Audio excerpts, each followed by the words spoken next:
যারা নিজেদের দল সামলাতে পারেন না তারা কিভাবে দেশ চালাবেন সেই প্রশ্ন রেখেছেন জামায়াতের আমির ডাক্তার শফিকুর রহমান। বরিশালের নির্বাচনী সভায় এই প্রশ্ন রাখেন তিনি। আরও থাকছে প্রতিবেদনে।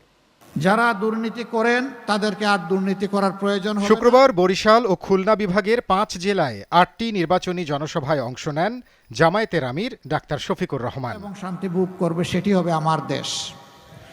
সকালে বরিশালের মেহেন্দিগঞ্জ উপজেলার পাতারহাট আরসি কলেজ মাঠের জনসভার বক্তব্যে রাষ্ট্র সংস্কার ও উন্নয়নের নানান পরিকল্পনা তুলে ধরে বলেন, সরকার গঠন করতে পারলে সবার সমান অধিকার ও সমান বিচার নিশ্চিত করা হবে। যারা নিজের দল সামলাইতে পারে না তারা কি দেশ সামলাতে পারবে? যারা নিজের দল সামলাতে পারে ইনশাল্লাহ তারাই দেশ সামলাতে পারবে।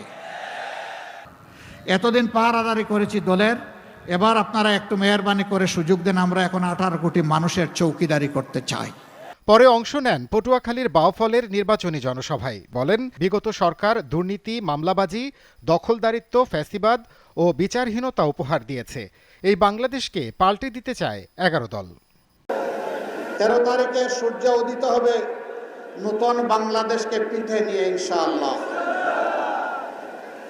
সেই বাংলাদেশে মহান রব্বুল ইজ্জত যদি আমাদেরকে সুযোগ দেন, তাহলে যে সমস্ত ত্রুটি এবং দুর্বলতার কথা মাত্র বললাম, আমাদের প্রত্যেকের 2 হাতের 10 আঙ্গুলের থেকে পরিচ্ছন্ন থাকবে ইনশাআল্লাহ।